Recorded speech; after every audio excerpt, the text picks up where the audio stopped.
How did the capture and sale of millions of human beings become the mechanism bringing spiritual regeneration to the land they were stolen from? Genesis 50:20 provides a historical framework for this journey. What was intended for evil can be repurposed for an ultimate good. Christian contact began as early as 1515, when Catholic missionaries established a school in the palace of the Oba of Benin.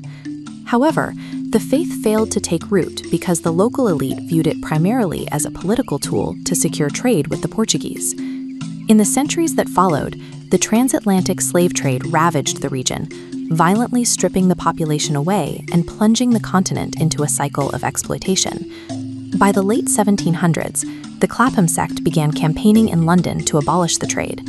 This led to the 1807 Slave Trade Act and Thomas Buxton's strategy of the Bible and the Plow, a plan to replace the slave trade with agricultural commerce and Christian ethics.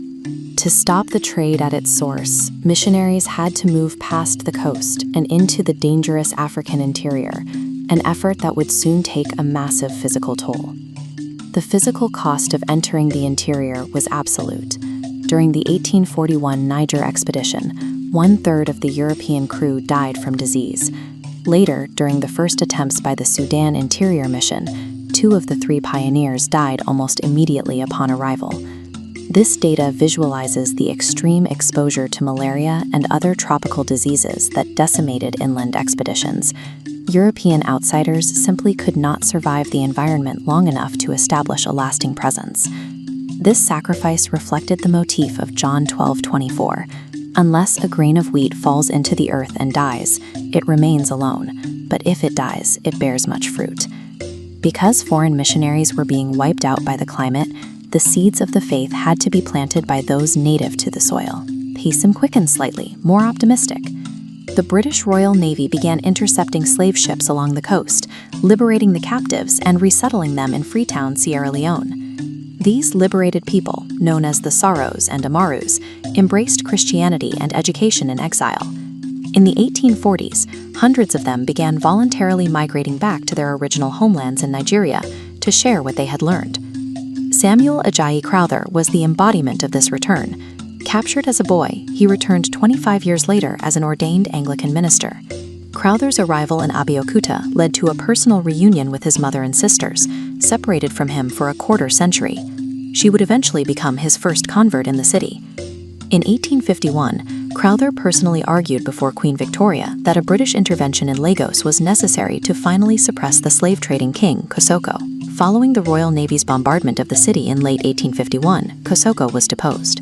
Lagos was soon transformed from a slave port into one of the most strategic missionary centers in West Africa. The Christian faith successfully rooted itself when it was carried back to the interior by the very people who had been stolen from the land. As denominations pushed inland, they faced a crisis of identity. Many converts felt that becoming a Christian was synonymous with becoming European in their dress, worldview, and manners. While many missions required a total renunciation of African culture, the Catholic missionary Joseph Shanahan adopted a strategy of integration in Igboland. Shanahan instructed missionaries to appreciate local customs, finding pointers to the Christian God within indigenous traditions, much like the Apostle Paul's approach in Acts 17. There was also a battle for leadership. European missionaries like Henry Townsend wanted to keep African staff in subordinate roles, but Henry Venn of the CMS championed the idea of a self-governing church led by Nigerians like Bishop Crowther.